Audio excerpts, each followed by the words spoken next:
ओम शांति। आज 18 सितंबर 2024 की ईश्वरी मधुर महावाक्य सुनते हैं। मीठे बच्चे, तुम हो धरती के चैतन्य सितारे, तुम्हें सारे विश्व को रोशनी देना है। आज की मुरली से प्रश्न है, शिव बाबा तुम बच्चों की काया को कंचन कैसे बनाते हैं? उत्तर है, ब्रह्मा माँ के द्वारा तुम्हें ज्ञान दूध पिलाकर तुम्हारी काया कंचन कर देते हैं। इसलिए उनकी महिमा में गाते हैं, तो मैं वो माता से पिता। अभी तुम ब्रह्मा माँ द्वारा ज्ञान दूध पी रहे हो, जिससे तुम्हारे सब पाप कट जाएंगे, कंचन बन जाएंगे। ओम शांति। रूहानी बाप बैठ समझाते हैं, जैसे आसमान में सितारे हैं, वैसे तुम बच्चों के लिए भी गाया जाता है। यह धरती के सितारे हैं, उनको भी नक्षत्र देवता कहा जाता है। अभी वह कोई देवता तो है नहीं, तो तुम उनसे महान बलवान हो, क्योंकि तुम सितारे सारे विश्व को रोशनी करते हो। तुम ही देवता बनने वाले हो, तुम्हारा ही उत्थान और पतन होता है। वह तो करके मांडवे के लिए रोशनी देते हैं, उनको कोई देवता नहीं कहेंगे। तुम देवता बन रहे हो, तुम सारे विश्व को रोशन करने वाले हो। अभी सारे विश्व पर घोर अंधियारा है, पतित बन पड़े हैं। अभी बाप तुम मीठे मीठे बच्चों को देवता बनाने आते हैं। मनुष्य लोग तो सबको देवता समझ लेते हैं, सूर्य को भी देवता कह देते हैं, कहाँ कहाँ सूर्य का झंडा भी लगाते हैं, अपने को सूर्यवंशी भी कहलाते हैं। वास्तव में तुम सूर्यवंशी हो ना। तो बाप बैठ तुम बच्चों को समझाते हैं, भारत में ही घोर अंधियारा हुआ है, अब भारत में ही सोचना चाहिए। बाप तुम बच्चों को ज्ञान अंजन दे रहे हैं। तुम अज्ञान नींद में सोए पड़े थे, बाप आकर फिर से जगाते हैं। कहते हैं, ड्रामा के प्लान अनुसार कल्प कल्प के पुरुषोत्तम संगम युगे मैं फिर से आता हूँ। यह पुरुषोत्तम संगम युग कोई भी शास्त्र में है नहीं। इस युग को अभी तुम बच्चे ही जानते हो, जबकि तुम सितारे फिर देवता बनते हो। तुमको ही कहेंगे नक्षत्र देवताए नमः। अभी तुम पुजारी से पूज्य बनते हो, वहां तुम पूज्य बन जाते हो। यह भी समझने का है ना। इसको रूहानी पढ़ाई कहा जाता है। इसमें कभी किसी की लड़ाई नहीं होती। टीचर साधारण रीति पढ़ाते हैं और बच्चे भी साधारण रीति पढ़ते हैं। इसमें कभी कोई लड़ाई की बात ही नहीं। यह ऐसे थोड़े ही कहते हैं कि मैं भगवान हूँ। तुम बच्चे भी जानते हो, पढ़ाने वाला इनकॉर्पोरियल शिव बाबा है, उनको अपना शरीर नहीं है। कहते हैं, मैं इस रथ का लोन लेता हूँ। भागीरथ भी क्यों कहते हैं? क्योंकि बहुत बहुत भाग्यशाली रथ है, यही फिर विश्व का मालिक बनते हैं। तो भागीरथ ठहराना, तो सबका अर्थ समझना चाहिए। यह है सबसे बड़ी पढ़ाई। दुनिया में तो झूठ ही झूठ है ना। कहावत भी है, सच की नैया डोले। आजकल तो अनेक प्रकार के भगवान निकल पड़े हैं। अपने को तो छोड़ो, परंतु ढिक्कर भित्तर को भी भगवान कह देते हैं। भगवान को कितना भटका दिया है। बाप बैठ समझाते हैं, जैसे लौकिक बाप भी बच्चों को समझाते हैं, परंतु वह ऐसे नहीं होते जो बाप भी हो, टीचर भी हो और वही गुरु भी हो। पहले बाप पास जन्म लेते हैं, फिर थोड़े बड़े हो तो टीचर चाहिए पढ़ाने के लिए, फिर 60 वर्ष के बाद गुरु चाहिए। यह तो एक ही बाप टीचर सदगुरु है। कहते हैं, मैं तुम आत्माओं का बाप हूँ, पढ़ती भी आत्मा है। आत्मा को आत्मा कहा जाता है, बाकी शरीरों के अनेक नाम हैं। ख्याल करो, यह है बेहद का नाटक, बड़ी बनाई बन रही, कोई नई बात नहीं। यह अनादि बना बनाया ड्रामा है, जो फिरता रहता है। पारधारी आत्माएं हैं। आत्मा कहाँ रहती हैं? कहेंगे, हम अपने घर परमधाम में रहने वाले हैं, फिर हम यहाँ आते हैं बेहद का पाड़ बजाने। बाप तो सदैव वहाँ ही रहते हैं, वह पुनर्जन्म में नहीं आते हैं। अभी तुमको रचता बाप अपना और रचना का सार सुनाते हैं। तुमको कहते हैं, स्वदर्शन चक्रधारी बच्चे, इसका अर्थ भी कोई और समझ ना सके, क्योंकि वह तो समझते हैं स्वदर्शन चक्रधारी विष्णु है। यह फिर मनुष्यों को क्यों कहते, यह तुम जानते हो। शूद्र थे तो भी मनुष्य ही थे, अभी ब्राह्मण बने हैं तो भी मनुष्य ही हैं, फिर देवता बनेंगे तो भी मनुष्य ही रहेंगे, परंतु कैरेक्टर बदलते हैं। रावण आता है तो तुम्हारे कैरेक्टर कितने बिगड़ जाते हैं। सतयुग में यह विकार होते ही नहीं। अभी बाप तुम बच्चों को अमर कथा सुना रहे हैं। भक्ति मार्ग में तुमने कितनी कथाएं सुनी होंगी। कहते हैं अमरनाथ ने पार्वती को कथा सुनाई, अब उनको तो शंकर सुनाएंगे ना। शिव कैसे सुनाएंगे। कितने ढेर मनुष्य जाते हैं सुनने के लिए। यह भक्ति मार्ग की बातें बाप बैठ समझाते हैं।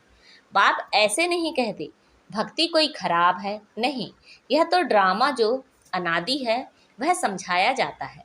अब बाप कहते हैं एक तो अपने को आत्मा समझो, मूल बात ही यह है। भगवान वाच मन मना भव, इसका अर्थ क्या है। यह बाप बैठ मुख से सुनाते हैं तो यह गौमुख है। यह भी समझाया है त्वमेव माता से पिता त्वमेव, उनको ही कहते हैं। तो इस माता द्वारा तुम सबको अडॉप्ट किया जाता है। शिव बाबा कहते हैं इस मुख द्वारा तुम बच्चों को ज्ञान दूध पिलाता हूँ, तो तुम्हारे जो पाप हैं वह सब भस्म होकर तुम्हारी आत्मा कंचन बनती है, तो काया भी कंचन मिलती है। आत्माएं बिल्कुल प्योर कंचन बन जाती है। फिर आहिस्ते आहिस्ते सीढ़ी उतरते हैं। अभी तुम समझ गए हो हम आत्माएं भी कंचन थी, शरीर भी कंचन था। फिर ड्रामा अनुसार हम 84 के चक्र में आए हैं। अभी कंचन नहीं है, अभी तो 9 कैरेट कहेंगे, बाकी थोड़ा % जाकर रहे हैं। एकदम प्राय लोक नहीं कहेंगे, कुछ ना कुछ शांति रहती है। बाप ने यह निशानी भी बताई है। लक्ष्मी नारायण का चित्र है नंबर 1।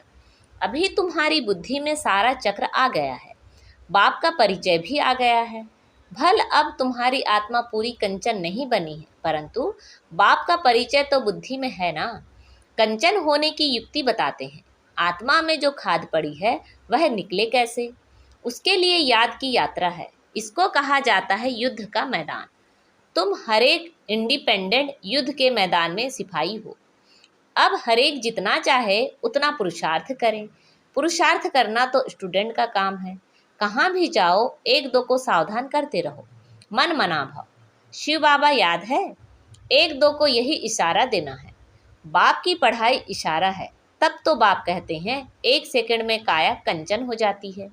विश्व का मालिक बना देता हूँ। बाप के बच्चे बने तो विश्व का मालिक बन गए।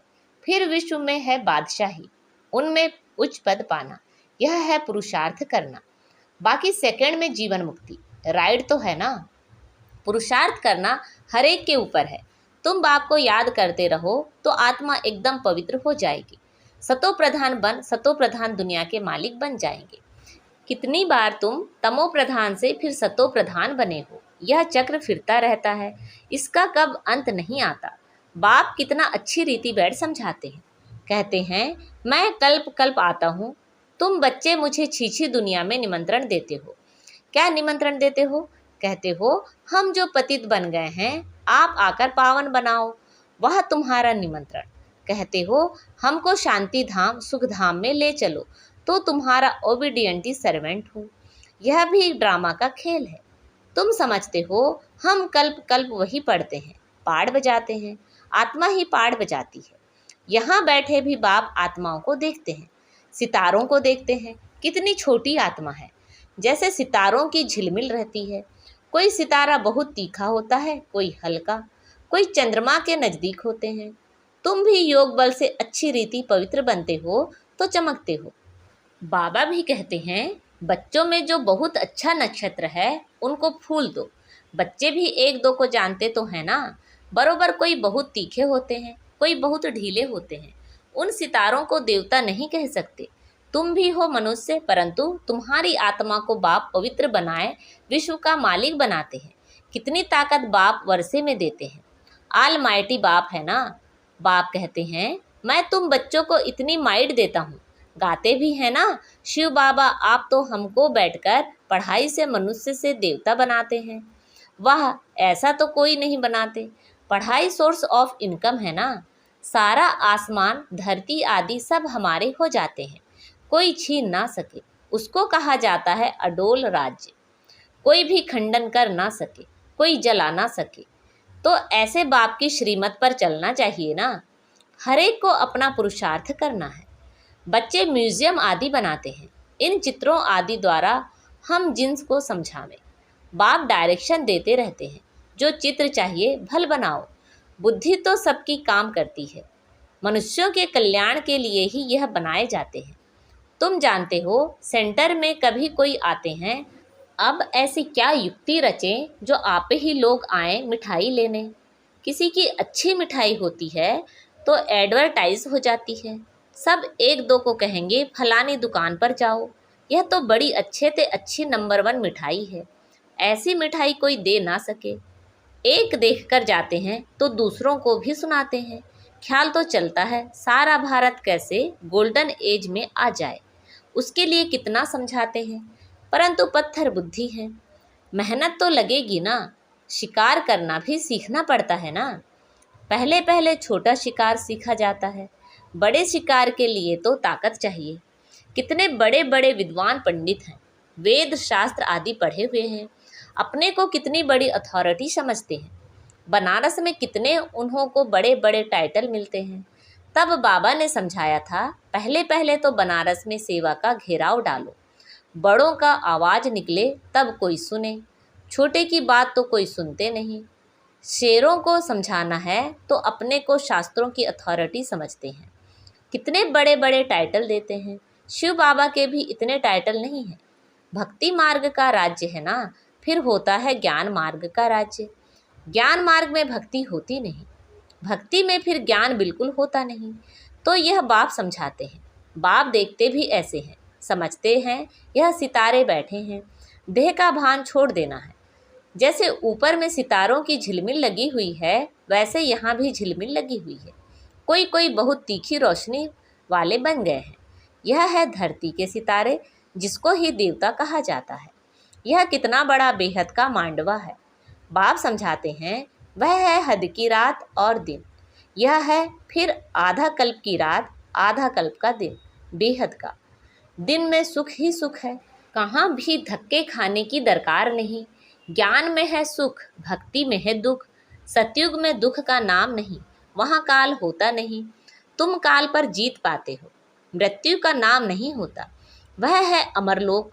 तुम जानते हो बाप हमको अमर कथा सुना रहे हैं, अमरलोक के लिए। अब तुम मीठे मीठे बच्चों को ऊपर से लेकर सारा चक्र बुद्धि में है। जानते हो हम आत्माओं का घर है ब्रह्मलोक, वहाँ से यहाँ आते हैं नंबरवार पाठ बचाने। ढेर आत्माएं हैं, एक एक का थोड़े ही बैठ बताएंगे, नट शेल में बताते हैं। कितनी टाल टालियाँ हैं, निकलते निकलते झाड़ वृद्धि को पा लेता है। बहुत हैं जिनको अपने धर्म का भी पता नहीं है। बाप आकर समझाते हैं, तुम असल देवी देवता धर्म के हो, परंतु अब धर्म भ्रष्ट कर्म भ्रष्ट बन गए हो। अब तुम बच्चों की बुद्धि में है कि हम असल शांति धाम के रहने वाले हैं। फिर आते हैं पाठ बचाने। इन लक्ष्मी नारायण का राज्य था, इनकी डिनास्टी थी, फिर अभी संगम युग पर खड़े हैं। बाप ने बताया है, तुम सूर्यवंशी थे, फिर चंद्रवंशी बने, बाकी बीच में तो हैं बाई प्लांट्स। यह खेल है बेहद का। यह कितना छोटा झाड़ है, ब्राह्मणों का कुल है, फिर कितना बड़ा हो जाएगा, सबको देख मिल भी नहीं सकेंगे। जहाँ तहाँ घेराव डालते जाते हैं। बाप कहते हैं, दिल्ली को बनारस को घेराव डालो, फिर कहते हैं सारी दुनिया को तुम घेराव डालने वाले हो। तुम योग बल से सारी दुनिया पर एक राज्य की स्थापना करते हो, कितनी खुशी होती है। कोई कहाँ जाते रहते हैं, अभी तुम्हारी कोई बात नहीं सुनते। जब बड़े बड़े आएंगे, अखबारों में पड़ेगा, तब समझेंगे। अभी छोटा छोटा शिकार होता है। बड़े बड़े साहूकार लोग तो समझते हैं स्वर्ग हमारे लिए यहाँ ही है। गरीब ही आकर वर्षा लेते हैं, कहते हैं बाबा मेरे तो आप, दूसरा ना कोई। परंतु जब मोह ममत्व सारी दुनिया से भी छूटे ना। अच्छा, मीठे मीठे से खिलते बच्चों प्रति माता पिता बाप दादा का याद प्यार और गुड मॉर्निंग। रूहानी बाप की रूहानी बच्चों को नमस्ते। हम सब रूहानी बच्चों की रूहानी माता पिता बाप दादा को याद प्यार, गुड मॉर्निंग और नमस्ते। आज की मुरली से धारणा के लिए मुख्य सार हैं, आत्मा को कंचन बनाने के लिए एक दो को सावधान करना है, मन मनाभव का इशारा देना है, योग बल से पवित्र बन चमकदार सितारा बनना है। इस बेहद के बने बनाए नाटक को अच्छी रीति समझकर स्वदर्शन चक्रधारी बनना है। ज्ञान अंजन देकर मनुष्यों को अज्ञान के घोर अंधकार से निकालना है। आज बाबा ने हमें वरदान दिया है, बालक सो मालिकपन की स्मृति से सर्व खजानों को अपना बनाने वाले स्वराज्य अधिकारी भव। बालक सो मालिकपन की स्मृति से सर्व खजानों को अपना बनाने वाले स्वराज्य अधिकारी भव। इस समय आप बच्चे सिर्फ बालक नहीं हो, लेकिन बालक सो मालिक हो। एक स्वराज्य अधिकारी मालिक और दूसरा बाप के वर्षे के मालिक। जब स्वराज्य अधिकारी हो तो स्व की सर्व कर्मेंद्रियां ऑर्डर प्रमाण हो, लेकिन समय प्रति समय मालिकपन की स्मृति को भुलाकर वश में करने वाला यह मन है। इसलिए बाप का मंत्र है मन मनाभव। मन मनाभव रहने से किसी भी व्यर्थ बात का प्रभाव नहीं पड़ेगा और सर्व खजाने अपने अनुभव होंगे। आज का स्लोगन है, परमात्मा मोहब्बत के झूले में उड़ती कला की मौज मनाना यही सबसे श्रेष्ठ भाग्य है। परमात्मा मोहब्बत के झूले में उड़ती कला की मौज मनाना यही सबसे श्रेष्ठ भाग्य है। अच्छा, ओम शांति।